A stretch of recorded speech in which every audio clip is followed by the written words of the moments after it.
Just a fine young man. You know, any parent would be proud to have him as a son. The small town of Westfield in Chautauqua County is shaken by the death of a native son. The parents of 22-year-old Kevin White learned yesterday that their son was killed by a roadside bomb in Afghanistan on Monday. They say he was an Army squad leader for an infantry unit and was recently promoted from corporal to sergeant.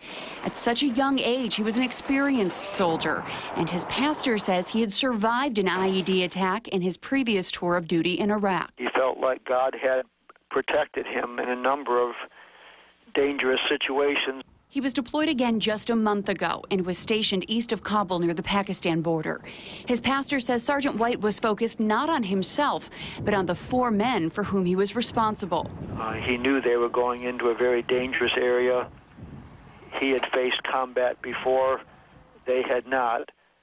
So he was worried about the men under him. White joined the Army immediately after he graduated in 2006 from Westfield Academy, where he played volleyball and soccer. Kevin was well liked in the community. He was very active at the First Baptist Church in the youth group. We have students here today that are in school that know Kevin, and we are just all heartbroken by this tragedy. Sergeant White's mother tells us the family is very proud of him and that prayers are getting them through this tragedy. Believing that he is finally in a place that's safe. Mrs. White reportedly says her last contact with her son was through Facebook, where he said bin Laden was, quote, taken out, and he was pretty sure things were going to get real hot. He was killed just shortly after he posted that message.